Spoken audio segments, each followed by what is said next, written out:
Okay, just picture this for a second. The software in your brand new smart oven glitches, it cranks the heat way up and starts a fire. Or maybe an AI-powered medical app gives you advice that's, well, dangerously wrong. In the super-connected world we live in, this stuff isn't science fiction anymore. They're real risks, and they all lead to one very, very complicated question. Right. Who's responsible? Who pays the bill? Is it the company that built the hardware, the one who coded the software, or maybe the online store that sold it to you? For decades, trying to figure this out has been a total nightmare for consumers. So where did the old answer come from? You're not going to believe this. A law written back in 1985. We're talking the era of VCRs and those giant brick phones. It was designed for simple things, like toasters and cars, not for AI and interconnected software. And that left this huge gap, where we, the consumers, had almost no protection.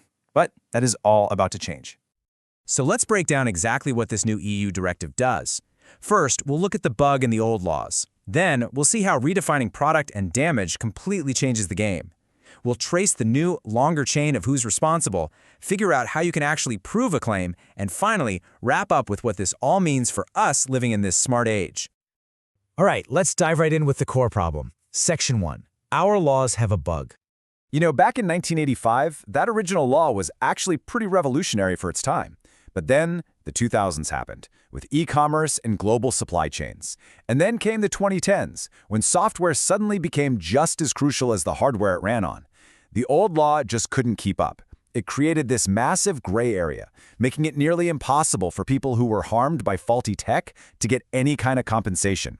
And that is the gap this new 2024 law is designed to finally close. So how do you fix a law that's nearly 40 years old? Well, you start by updating the dictionary. Section 2 is all about redefining what a product and what damage even mean anymore.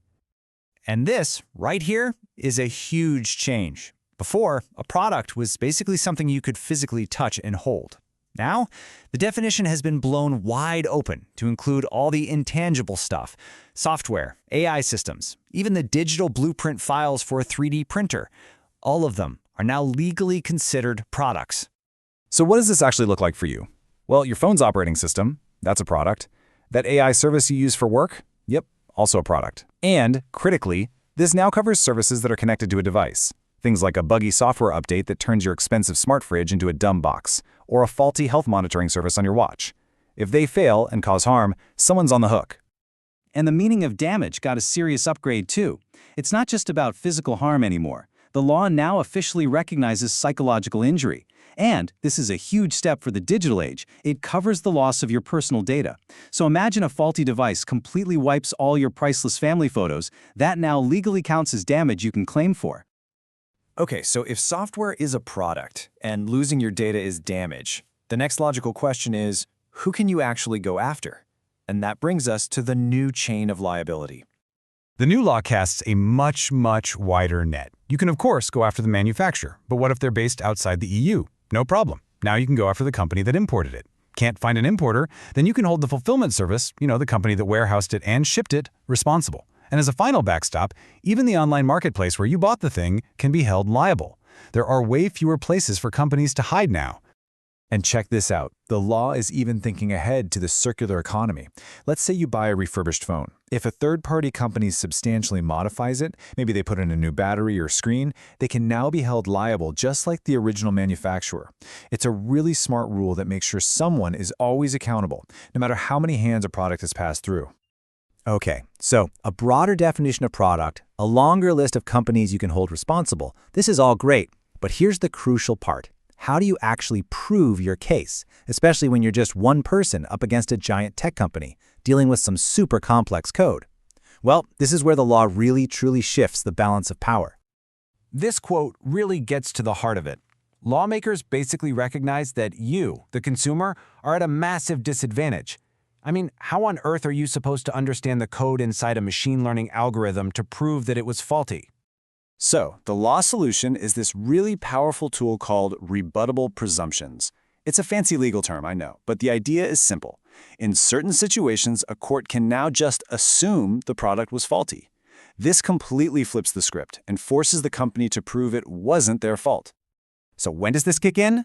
First, if a company tries to hide evidence you've asked for, the court can just say, well, we'll assume the product was defective then. Second, if a product obviously malfunctions, like your smart TV just randomly catches fire, the defect is presumed. And third, and this one is a total game changer for AI and complex tech, if the science is just too complicated, you only have to show that the product was the likely cause of the harm. That's it. That's enough to shift the burden of proof over to them. So, let's bring all of this home. Section 5.